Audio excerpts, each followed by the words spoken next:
The thing is, your life doesn't have to suck. If you continue to think that you're not worth being able to meet your soulmate, or your partner is never going to come into your life, you're never going to be skinny enough or good looking enough to attract people, that's exactly the energy that people are receiving from you. It's the energy, like you're actually repelling people from you. Hello, everybody. Welcome to the Asian Dating Podcast. I'm your host, May Huey Bugenhagen. I am joined by Theresa Nguyen today. She is coming to me from Dallas, Texas area. I'm going to read her bio real quick. Theresa Nguyen is an energy and sound therapist. She is a well-being thought leader and RN with over 2 decades of experience.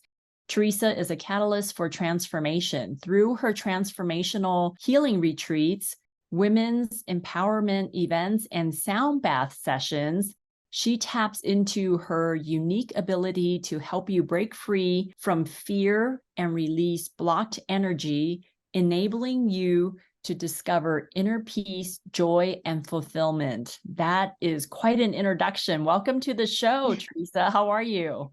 Thank you, May. I'm doing well. I'm excited to be here. You've been an RN for like over 2 decades of experience. What made you kind of branch out of the traditional medicine and get into more of a spiritual healing? When I went into nursing, I just knew that I wanted to help people in some way. And I knew like I wanted to be like in front of people, like a face-to-face type of interaction. Initially I wanted to take the path of becoming a physician, but then I heard about the effort and all of the schooling that it took, and I was out. I was like, no, I don't want to do all that schooling. But I became a nurse to help people. But when I went into the field, you kind of like romanticize what that might look like sometimes. And I didn't realize that I would get burnt out so quickly. I suddenly, like after about 10 years, I felt desensitized to people. I felt like I was like this person that just came in and changed beds and gave people pills. I didn't have time to have that human connection anymore, and I didn't enjoy my job. And so I ended up transitioning into corporate nursing, into an area called informatics, healthcare informatics. And again, got kind of burnt out and realized like that this wasn't the type of helping that I wanted to do. I thought that I could use like my clinical nursing skills and apply it to healthcare IT. And for a while it was fun. It was interesting. It was a new way. It was like, indirectly helping people, but it wasn't fulfilling me in the same way that I was desiring. So when I learned about energy healing and experienced it, that's when I felt the calling. It's just like this yearning, this like, in my mind, I was like, no, that's crazy. I don't want to do that. It's so woo-woo and it's so not logical. And there's not a ton of evidence to base it, as a nurse and as a healthcare practitioner, we're all about looking at the data and looking at the evidence and making sure that, everything that we do is backed by peer-reviewed studies. And there's not a lot of that with energy healing. So it was a very different turn of, I wouldn't say events, but just a turn of desires and the turn of like, of roles that I wanted to take, and still be able to serve people in a different way. And I started with sound baths because that felt easy. It felt like I played violin for 20 years. And so I felt like I understood sound. But singing bowls is a little different because it's not about making the sound pretty or harmonizing. It's about reading the space and then playing the bowls based on the energy of the people attending and what their needs are. So it's more about the intuitive energy work than it is about like, making sure that you're playing harmonized notes together. And since that focus of my work started, I then expanded to spiritual retreats. And then I started doing sound baths at corporations during COVID when everyone was stressed out. So we did a lot of virtual sound healings. And then I got really brave and also expanded in my services into well-being talks, talks about burnout and talks about self-care, things that are vital for every human being, whether you work at corporate or not, but especially at corporate, just because, it's a very stressful and can sometimes be a very toxic environment. And as a human being, we need to figure out ways to balance our energies so that we're not constantly stressing our nervous system, because stress, is like becoming if not already, I think it's like the number one like epidemic, of the 21st century. So it's a big deal. It's just that I think people don't understand the impact it has on your energy within, and then the ripple effects that happen if you don't take care of your energy, which I like to call spiritual hygiene. I love that. So you said you had your own experience with healing with energy. Tell me what you were healing from. Oh, a lot.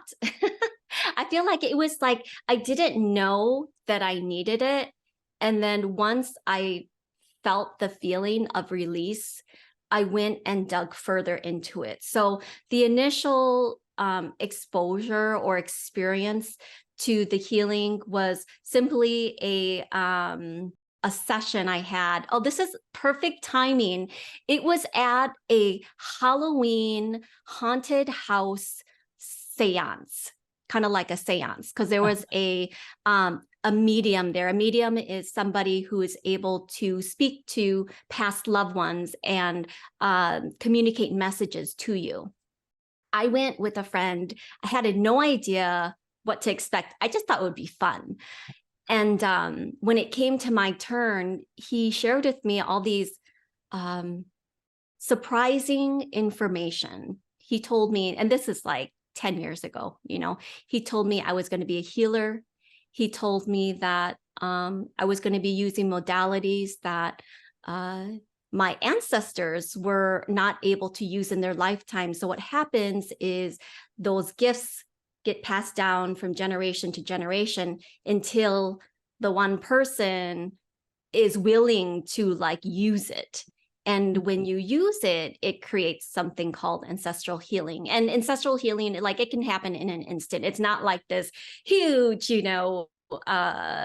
epiphany or huge explosion. It's definitely significant, but it's like any time, for example, you decide to change a pattern that has been repeated over and over again for generations, that's you practicing ancestral healing, because now you have decided to end that negative pattern, because patterns are usually negative. So you decide to end that pattern and create a new one. And when you create that new one, now not just that you've healed the past, but now you are healing future generations too, because you're the one that has decided that you're going to stop doing that. For example, maybe one of the things that was passed on was perfectionism. I know as like in the Asian or in at least my upbringing, my parents never said I had to be perfect, but everything did have to be perfect. I had to have A's.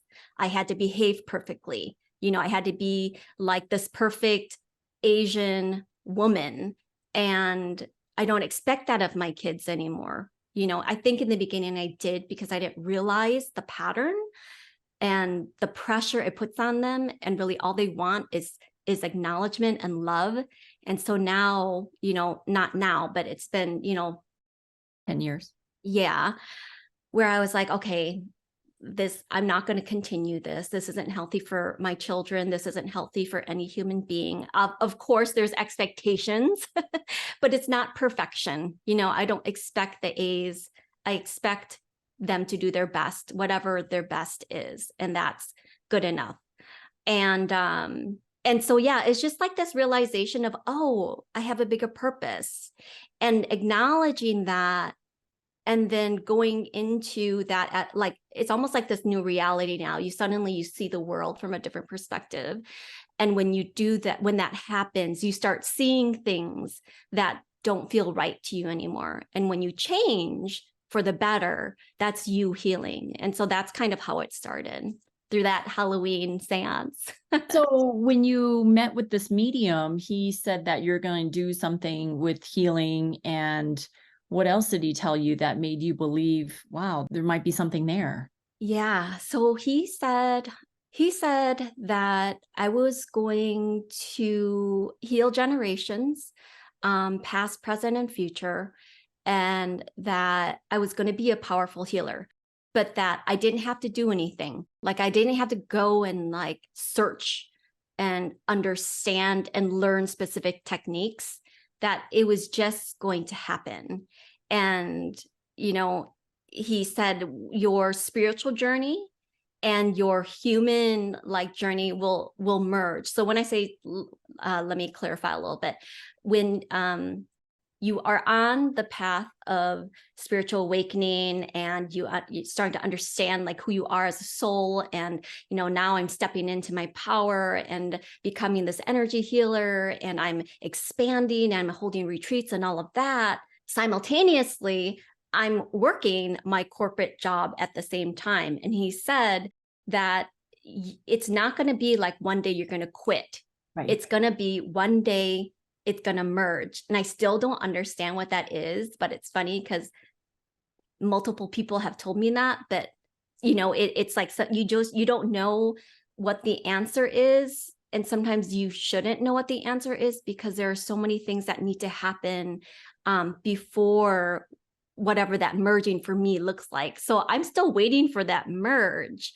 But so much has happened since. And I realized too that the job that I'm currently in definitely has given me the training that I needed as a leader, the training I needed as a speaker, because I've received so many opportunities to be able to speak in front of executives, in front of large groups, that would not have been given to me had I decided to quit, and try to pursue just energy healing. That's my thought, at least. So really trusting that even if it doesn't make sense, and even if you feel like, just like this urge to leave, I know like that there's a reason why I'm still working in corporate, and also continuing to serve in, as an energy healer and as a well-being thought leader. Yeah. Yeah. So what is a vibrational frequency, and how does that work in relationships or attracting the right person? I mean, since this is an Asian dating podcast, like what are your thoughts are on that? Yeah, so vibrational frequency simply is the energy that you're holding within yourself that has created your current reality. So it contains, or is composed of, all of your conscious and subconscious thoughts, all of the words that you speak, the beliefs that you hold, the thoughts that you think. All of that is your vibrational frequency. So if you're someone who's very pessimistic, and you're someone who says on a daily basis, life sucks, I don't know why all this is happening to me, that's your vibrational frequency. That is you holding those thoughts and beliefs that your life sucks. And so when you say that, everything that comes into your reality is that your life sucks. Because if you think about it, thoughts are just things, right? And those thoughts become beliefs if you repeat them over and over and over again enough. So, for example, I mean, I'm sure you've seen this, everyone's seen this, where let's just say there's, everyone has a friend that does something like this, where there's a sport, let's just say basketball. And they're like, man, I'm like the best basketball player ever. And they really are not. They're mediocre, but in their mind, they're like, man, I am good, And that's them like believing in their own reality, in their own vibrational frequency, that they're freaking good at basketball. And when everybody else might look at them and be like, dude, you're really not that good. You're like at best mediocre. But that is how your thoughts become things, and it becomes beliefs. It becomes like the conditioning, basically, that you're programming your brain to believe and think. And so I'm going to go back to the person who thinks their life sucks. The thing is, your life doesn't have to suck. If you continue to think that you're not worth being able to meet your soulmate, or your partner is never going to come into your life, you're never going to be skinny enough or good looking enough to attract people, that's exactly the energy that people are receiving from you. They're not thinking logically, yes, this person is saying, that they're not good enough, and they're not cute enough, and they're not skinny enough. That's not what's happening. It's the energy. Like, you're actually repelling people from you. And this happens because when you walk into a room or into a meeting or into a party, and there's like that one person who either is like so bright, you're like magnetized to them, or that person who there's just like this weird energy about them, that's vibrational frequency. And that's them holding a vibrational frequency that you're able to sense, because part of you also understands, part of your vibrational frequency is like that, so you can relate to them.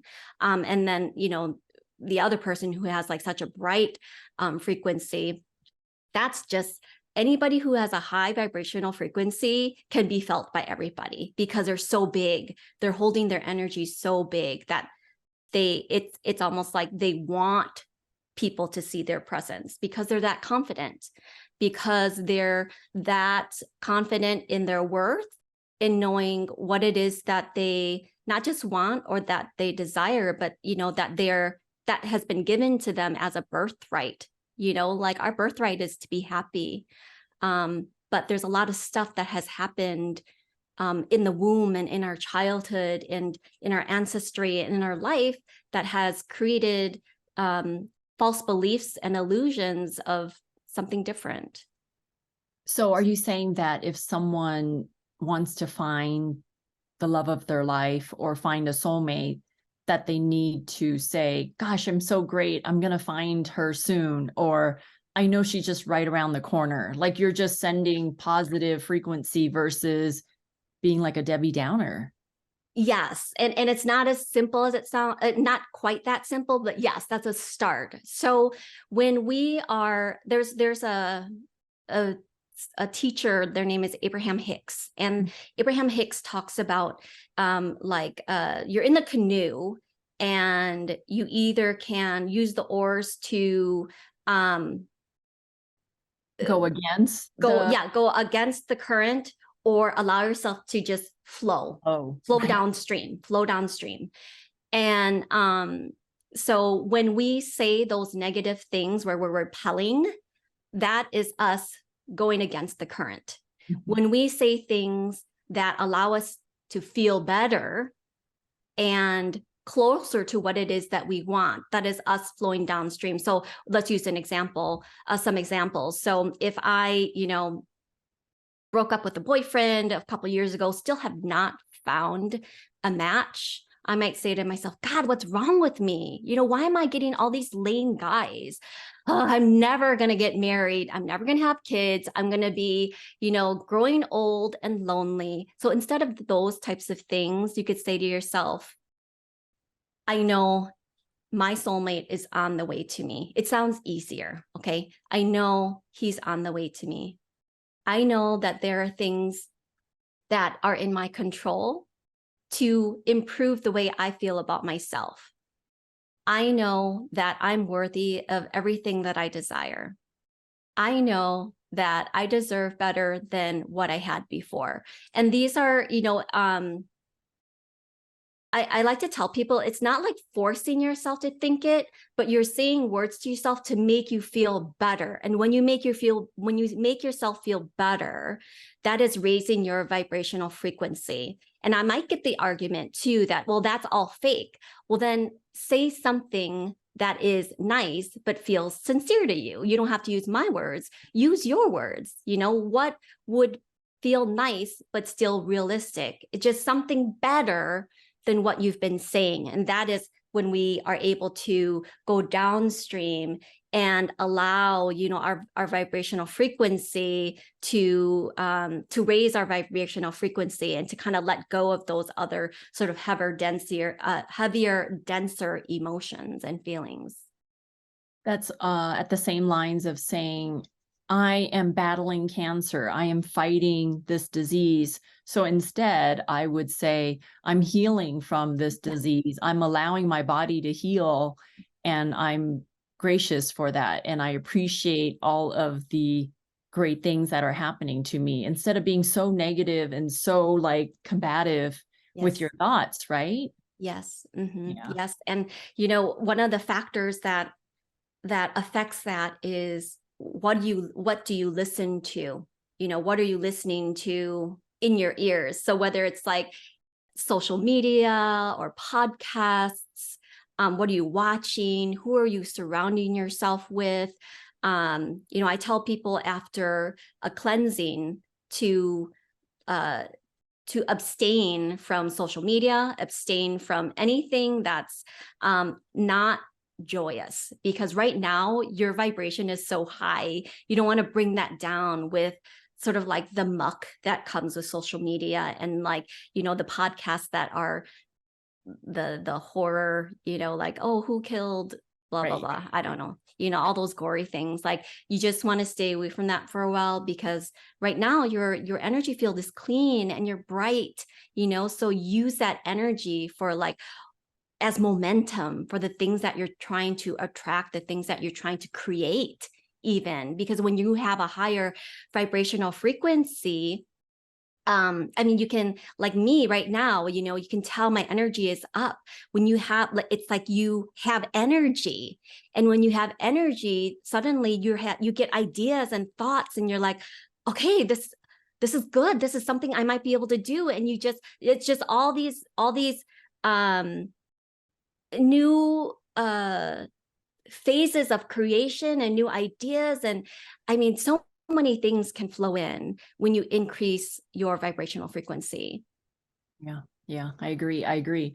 How can someone attract their soulmate like this? Like, how can someone use everything that you're talking about to find someone amazing? Like, what would you suggest someone do day to day even? Yeah, so it would start with working on themselves. What does that mean?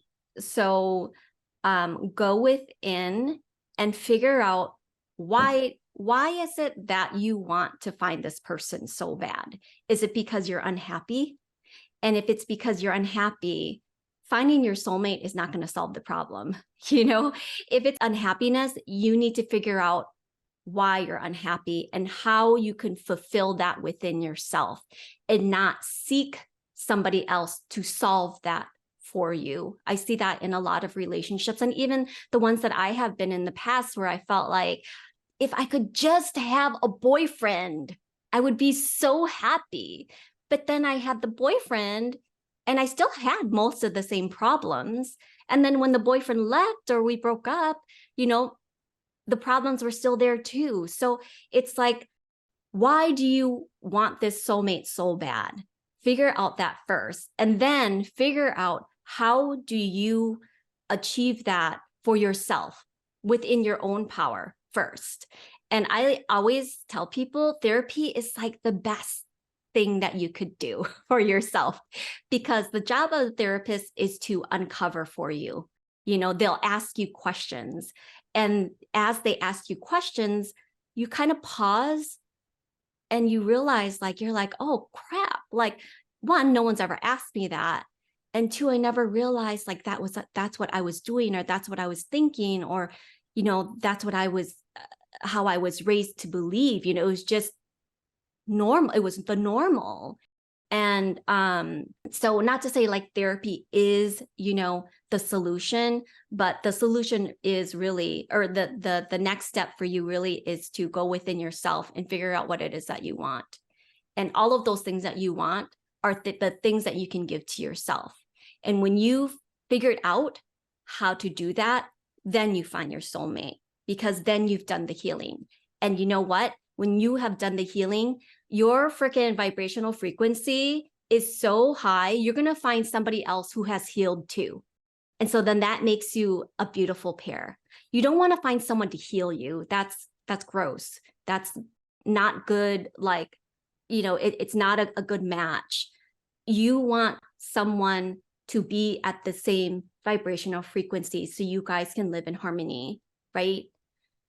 So that's like the big thing that I would say for somebody who wants to find their soulmate, is to look within themselves and figure out what it is that they want first. I mean, Teresa, you mentioned how therapy can be a beautiful thing. And I always love finding a shortcut to get to something quicker. So this is the thing, right? Like, yes, you could read all the self-help books you want and talk to your friends, talk to your mom and dad, talk to your dog. But if you want to take a shortcut, you can actually just go find a therapist to talk about this stuff. And maybe you go to 2 or 3 therapists before you find one that you really connect with and feel like they can help you. But yeah, I always love finding shortcuts to things. Like, what's the quickest way for me to get results and to help me the quickest way? Yeah. So. And you realize too, when you go to therapy, they give you homework. It's still work. Like they'll go home and you'll go back from therapy, whatever, and there's going to be work that you have to do. So while it feels like a shortcut, you're still doing work. True, right? true. Yeah. Now, how does someone get good at honing their vibrational frequency? Like, how does someone get in tuned, kind of like how you can be with this, working with energy? Meditation. Okay. Meditation is so good at helping you do a lot of things. So one, through meditation, you can clear your energy field. So you have the power to clear your own energy field. You don't need a healer to do that. If you do it frequently enough, you don't need a healer to do that. If you're someone who does it once a year, you'll need a healer because there's a lot of stuff that's stuck to your energy field. So for those people who don't understand the energy field concept, we all have something called an auric field, AURIC, auric field, and it's called an energy field. It's synonymous with that. And as we're walking around, at the grocery store, for example, my energy field meshes with somebody else's energy field as we're walking by each other. And all of my stress sticks on their energy field, and all of their stress can stick on mine. And suddenly, where there's tons of people at the grocery store, and we don't know what they're going through, but it's all held in their energy field. So now everybody's energy field is all like meshed together. And you come home, and now you're like, oh my God, I'm so stressed. And you think the stress might be because you waited in line for 20 minutes to buy 5 apples. But really, it's because your energy field has accumulated with everybody else's stress, everybody else's worries, everybody else's irritation, but you don't realize it because that's not what you were taught, right? Like we were just taught that we're stressed because of the things that we do, which is a part of the answer, but we don't realize how energetically everybody's energy affects us. And sorry, oh my gosh, I totally lost my train of thought. What was your question again, May? There was a point to this. How does someone get good at honing their vibrational frequency? Okay, yes. So when you're feeling stressed, for example, because everybody feels this way, you need to ask yourself, is this mine? And through practice, you'll start to know, you'll start to trust yourself. But that's what I ask myself, is this my stress or is this somebody else's?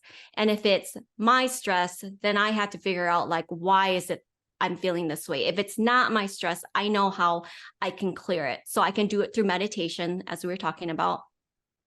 What else can you do? You can go to, so it's all these sort of energy types of therapies and exercises. Sound baths are great for being able to clear your field and raise your frequency. So sound healings are instruments that create ambient sound, and these vibrations help to break up the dense energies that you're holding, not just within your body, but outside of your energy field. It clears what needs and is able to be released. For those, deeper sort of rooted issues, it's not going to be resolved through a sound bath. But everybody else's energies that stuck to you, that'll be easy. And any other like little annoyances that have been piling on because of work or whatever that don't need to be processed, all of that gets cleared through energy healing as well. You can go even to to hypnosis.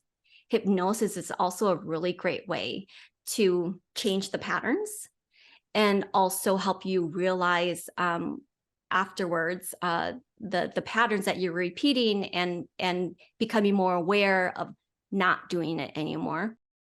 What else can we do? You can make sure that you are outside more. Nature is very healing. Nature is very grounding. And when you're grounded, grounding means like that you're present, that you're a part of this reality. Sometimes we're worried about the future, or we're anxious about the past, and therefore we're not grounded, we're not present. So being out in nature is like a natural remedy to helping you clear your field as well, to stay grounded, and it helps you be present so that you can figure out, okay, what is it that I need to do to create a better life for myself? What are the things that I really want?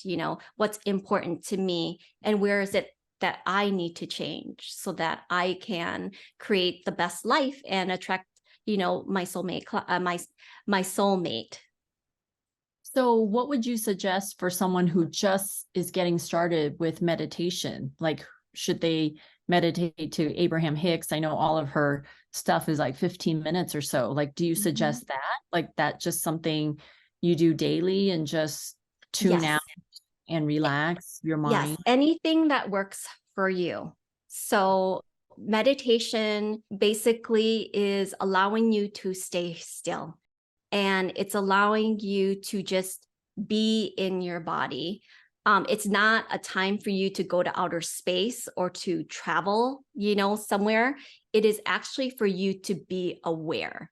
That is the purpose of meditation, because self-awareness is powerful, and it can bring so much truth into your reality about who you really are and what it is that you need to change. So whether it's a guided meditation or music, or if you just want to be outside and listen to the birds, meditation, I would say like 15 minutes in the morning, 15 minutes in the evening, but don't fall asleep to it. Give yourself some time where you're truly awake, and then you can fall asleep after that. So really focus on meditation, not just use it to fall asleep. Because yeah, right? I mean, if it's like a 1 hour, let's say it's like a 1 hour sound healing soundtrack or whatever, just be present for those 10 minutes, and then you can fall asleep after that. Okay. So do you believe that people can have more than one soulmate, or there's just one for them out there? Yeah. So I say that everyone has multiple soulmates, because I don't always see soulmates as the person that is meant for you. I see soulmates as anyone who comes into your life who teaches you a lesson, in a relationship. So even my ex-boyfriends were my soulmates, because not in the traditional soulmate sense, but they taught me a lesson on love, about how I need to love myself and how I don't want to be loved. How I realized that what was experienced there was not love. So in that sense, they taught me that. And without that, I would have had to learn the lesson later, rather than, whatever, 20 years ago. So in that sense, yeah, I believe that there are multiple soulmates for one individual person, because again, I see the soulmate as somebody who teaches you a lesson about love. Now, in terms of the traditional sense of soulmate, that sense, I do believe in that. And, you know, sometimes I get the question like, well, what about if you're a widow, right? And you felt like your soulmate was your first love, who was your first spouse who passed away. And now you remarried and you feel like, oh my gosh, like I love this person too.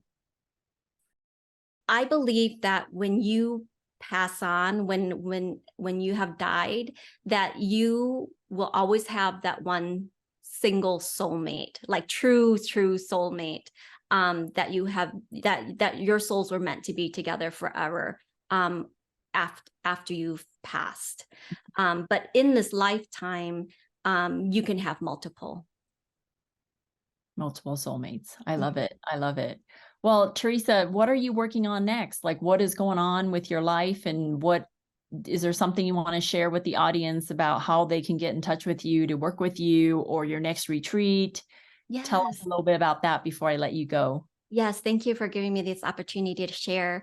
So I have several things going on.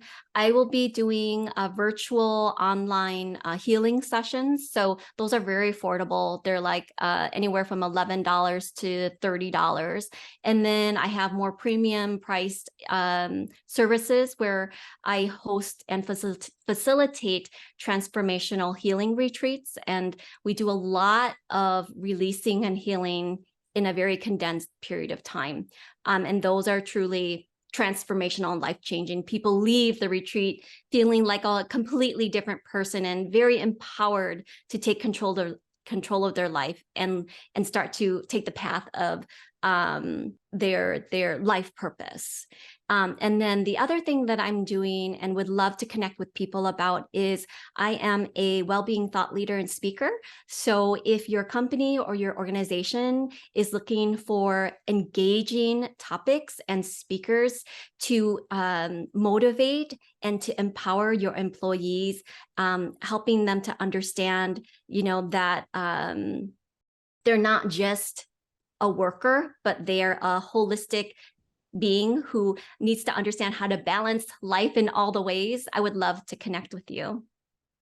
That's great. That's great. I will put all of your contact information in the show notes. And thank you so much, Teresa, for your insight, for all the energy healing, all that information. I too find it super fascinating.